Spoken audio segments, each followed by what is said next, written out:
अ, आपण साधारणतः दैनंदिन जीवनामध्ये जगत असताना पाहतो की अन्न, वस्त्र, निवारा 3 मानवाच्या मूलभूत गरजा आहेत. पण यासोबतच तो महिला असेल किंवा पुरुष असेल, शिक्षण ही त्यांची गरज आहे का?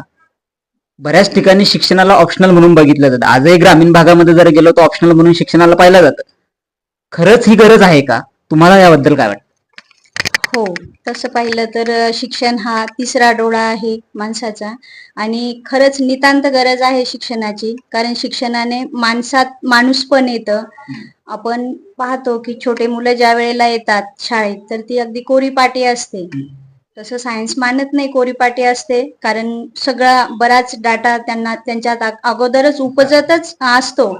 पण शिक्षणामुळे एक मार्ग तयार होतो. एक त्यांचं पुढचं जे जगण्याचं म्हणजे प्रत्येक मुलाचं असो किंवा पालकांचं जे स्वप्न असो, ते शिक्षणाशिवाय काहीच साकार होऊ शकत नाही. जसं तुम्ही आत्ता बोलत असताना सांगितलं की सायन्स मानत नाही हा शब्द तुम्ही सांगितला आणि तसा एक भाग मागे आपण पाहिला होता की मागच्या आपण महाभारत असेल किंवा वेगवेगळ्या देवदेवतांचे आपण ते अभंग वगैरे वाचतो किंवा ग्रंथ असतात, त्यामध्ये आपण पाहतो अभिमन्यू चक्रव्यूहात घुसण्यासाठी कुठे शिकला होता? आईच्या गर्भामध्ये शिकला होता. मग त्या अर्थी सायन्स मानत